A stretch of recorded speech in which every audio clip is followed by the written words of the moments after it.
অষ্টম শ্রেণীর গণিত ক্লাসে উপস্থিত শিক্ষার্থীবৃন্দ, আশা করি ভালো আছো। আলহামদুলিল্লাহ আমি ভালো আছি।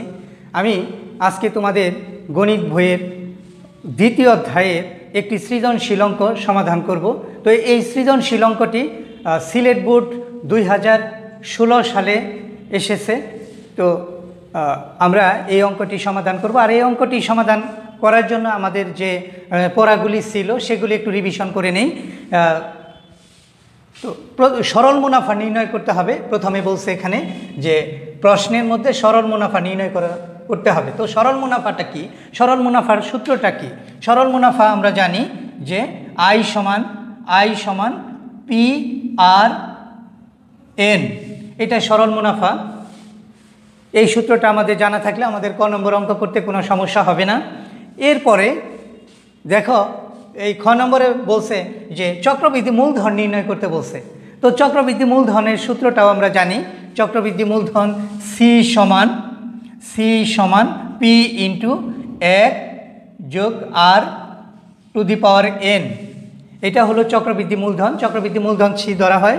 সি সমান পি ইন্টু 1 যোগ আর টু দি পাওয়ার এন, চক্রবৃদ্ধি মূলধন হলো। এরপরে আবার বলছে যে গ নম্বরে 3 বছরের সরল মুনাফা ও চক্রবৃদ্ধি মুনাফার পার্থক্যটা নির্ণয় করতে বলছে। তো আমরা সরল মুনাফা তো আমরা জানি সূত্রটা যে আই সমান পি আর এন, আর চক্রবৃদ্ধি মুনাফার পার্থক্যটা নির্ণয় করতে বলছে। এখানে চক্রবৃদ্ধি মুনাফাটাও নির্ণয় করতে হবে। তাহলে চক্রবৃদ্ধি মুনাফা সি মাইনাস পি সমান পি ইন্টু 1 যোগ আর টু দি পাওয়ার এন বিয়োগ পি, এইটা হলো চক্রবৃদ্ধি মুনাফা।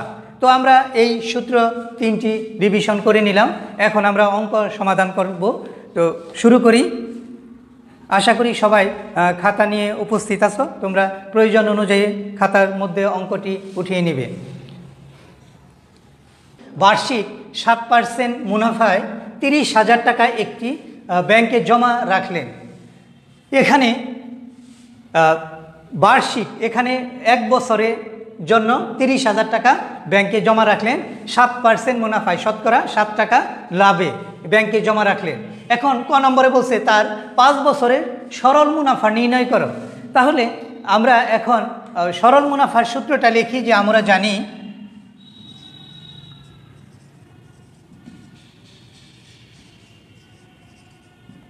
আই সমান, সরল মুনাফা আই সমান পি আর এন।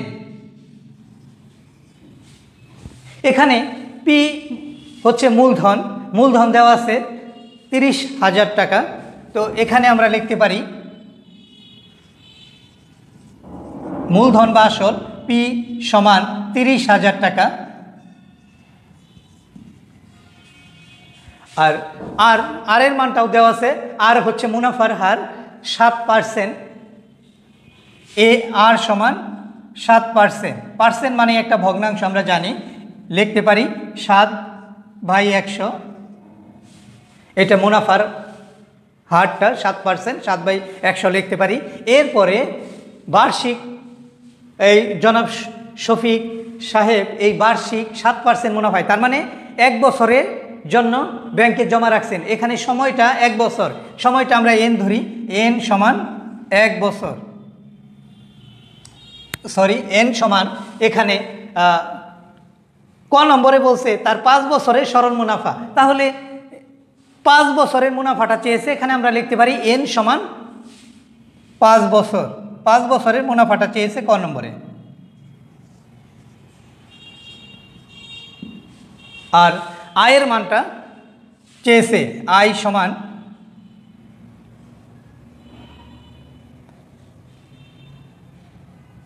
কত।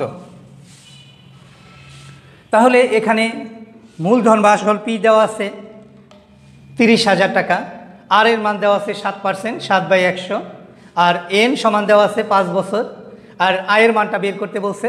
তাহলে আমরা সূত্রের মধ্যে মান বসাইলে আমরা সরল মুনাফাটা পেয়ে যাব, আয়ের মানটা পেয়ে যাব।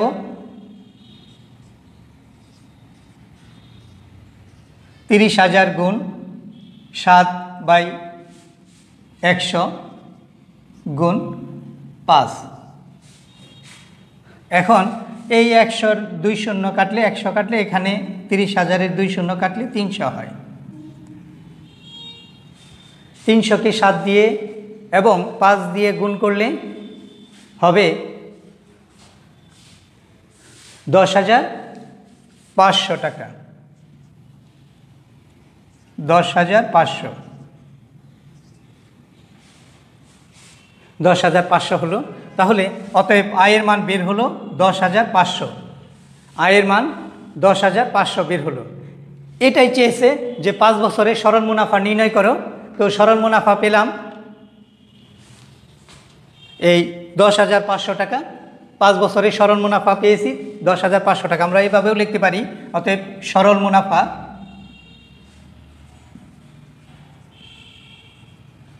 10,500 টাকা। তো এটাই উত্তর, ক নম্বরের সমাধান এটাই। আমরা সূত্র লেখা মান বসাইলাম, সূত্র লেখা এই অক্ষরগুলির মান বসাইলাম, আর সবই তো দেওয়া আছে।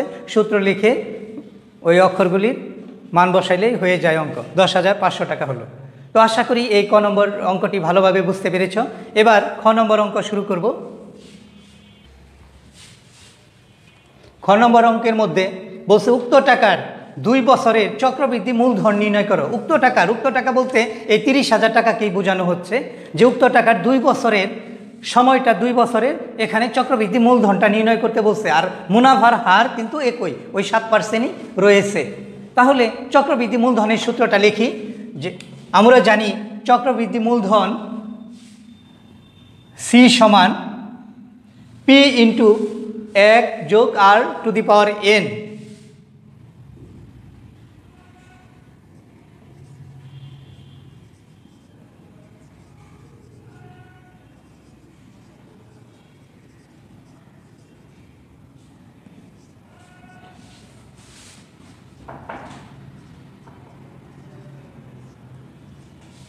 তাহলে সূত্রটা লিখলাম, চক্রবৃদ্ধি মূলধন সি সমান পি ইন্টু 1 যোগ আর টু দি পাওয়ার এন। এখানে পি হচ্ছে আসল বা মূলধন, এটা দেওয়া আছে 30,000 টাকায়। আর দেওয়া আছে ওই একই, আর এর মান 7%, 7/100। আর এন সমান দেওয়া আছে 2 বছর, এন এর মান 2 বছর, সময়টা 2 বছর।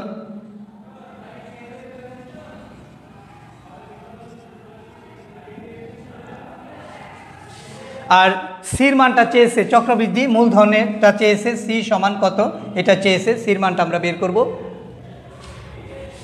তাহলে শুরু করি। এখন পির মান 30,000 টাকা মূলধন বা আসল। 1 যোগ আর এর মান হল 7/100। এন এর মান 2, মান বসাইলাম। এখন আমরা শুরু করি। এখন আমরা করতে থাকি 30,000 ভগ্নাংশের যোগ করি। 100 যোগ 7, 30,000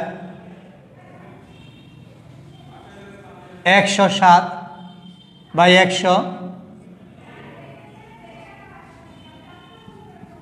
30,000 1.07। এটা করলাম। এখন আমরা এভাবেও করতে পারি অথবা ভেঙেও করতে পারি, এভাবে না করেও। তো এটা 30,000 গুণ 1.07 গুণ 1.07, আর এইগুলি গুণ করলে হবে 34,347। 34,347, এটাই। অতএব সি সমান 34,347 হলো চক্রবৃদ্ধি মূলধন। চক্রবৃদ্ধি মূলধন পেলাম 34,347। তাহলে অতএব চক্রবৃদ্ধি মূলধনটা চেয়েছে যে 2 বছরে চক্রবৃদ্ধি মূলধন কত, তাহলে চক্রবৃদ্ধি মূলধন অতএব 34,347 টাকা। এটাই উত্তর। চক্রবৃদ্ধি মূলধন 34,347 টাকা আমরা পেলাম। আর এটাই চেয়েছে খ নম্বরে। আমরা এটাও যে চক্রবৃদ্ধি মূলধনের সূত্রটা লিখে আমরা এই মান বসিয়েছি, আমরা পেয়েছি 34,347 টাকা। তো খ নম্বর এই অঙ্কটি আশা করি বুঝতে পেরেছ। তো এবার আমি গ নম্বর অঙ্কটা শুরু করি।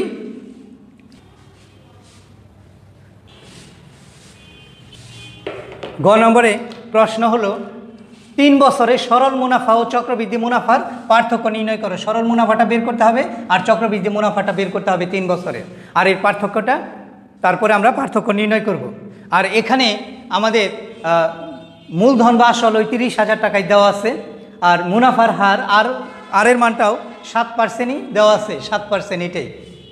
তাহলে আমরা শুরু করি যে প্রথমেই সরল মুনাফাটা বের করব। তাহলে আমরা জানি সরল মুনাফা আই সমান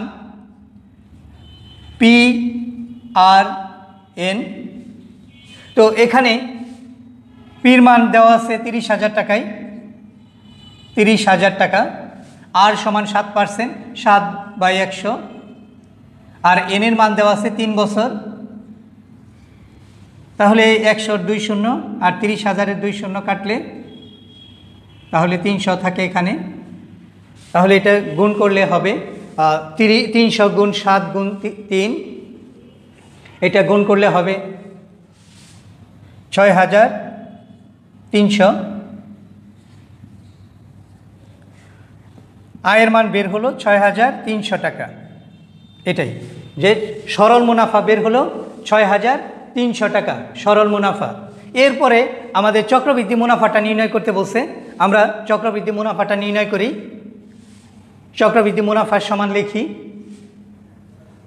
পাশেই লিখি যে আবার চক্রবৃদ্ধি মুনাফা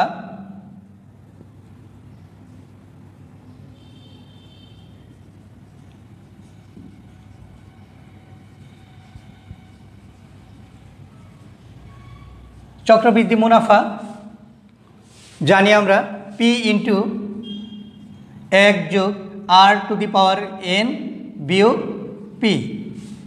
P মানে মূলধন বা আসল আমরা জানি, আর সূত্রটাও আমরা আগে পড়েছি, রিভিশন করেছি। এখানে আসল দেওয়া আছে 30,000, 1 যোগ আর এর মান দেওয়া আছে 7%, 7/100। এনের মান দেওয়া আছে 3 বছর,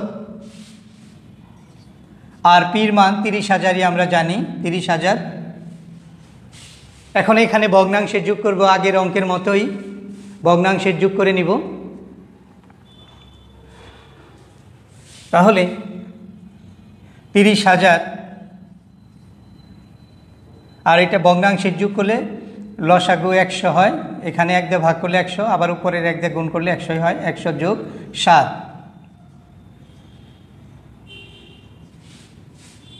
বিয়োগ 30,000।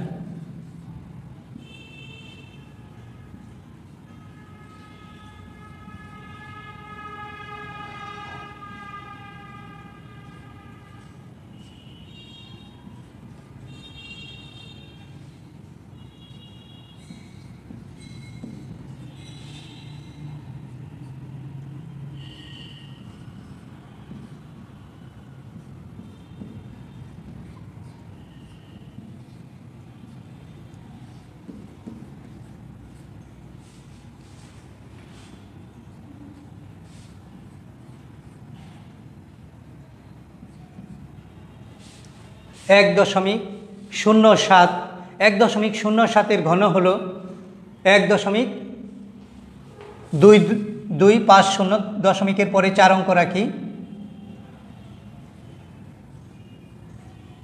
আরও আছে কিন্তু দশমিকের পরে 4 অঙ্কই রাখলাম। যে 1.07-এর ঘন হলো 1.2250। 5 শূন্য পর্যন্ত রাখলাম, দশমিকের পরে 4 অঙ্ক রাখলাম, বিয়োগ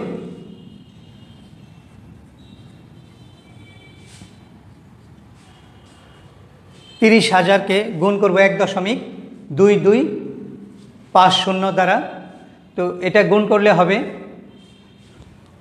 36,751.29 বিয়োগ 30,000। তাহলে এই 36,751.29কে আমরা যদি এখান থেকে 30,000 টাকা বাদ দিই, তাহলে থাকবে এখানে 6,751.29, বিয়োগ করলে হয় 6,751.29। তো এটাই বের হলো চক্রবৃদ্ধি মুনাফা 6,751.29। এখন আমাদের নির্ণয় করতে বলছে পার্থক্যটা, তাহলে সরল মুনাফাটা পেয়েছি 6,300 টাকা, আর চক্রবৃদ্ধি মুনাফা পেলাম 6,751.29 টাকা। এখন পার্থক্যটা নির্ণয় করব, যে সরল মুনাফা ও চক্রবৃদ্ধি মুনাফার পার্থক্য। তো এখানে লিখি যে সরল মুনাফা, অতএব সরল মুনাফা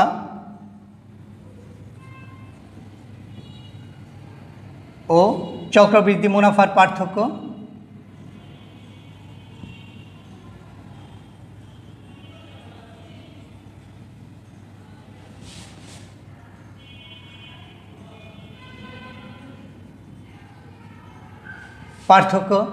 সমান সরল মুনাফাটা আমরা পেয়েছি 6,300, আর চক্রবৃদ্ধি মুনাফাটা পেয়েছি 6,751.29। তাহলে এই চক্রবৃদ্ধি মুনাফা থেকে সরল মুনাফাটা বিয়োগ করব 6,751.29, এটাই বড়, বিয়োগ 6,300।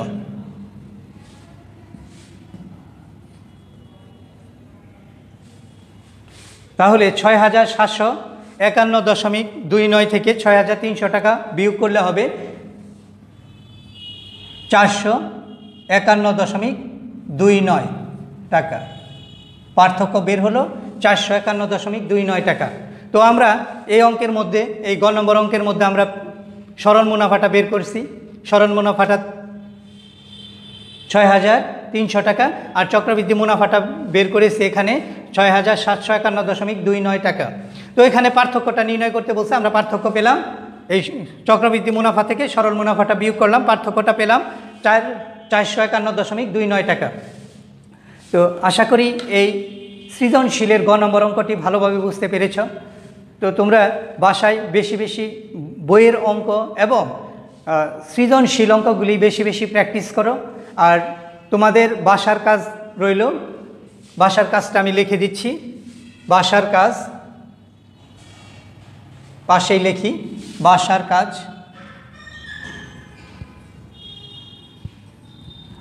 অনুশীলনী 2.2-এর 9 নম্বর এবং 10 নম্বর হোমওয়ার্ক রইল।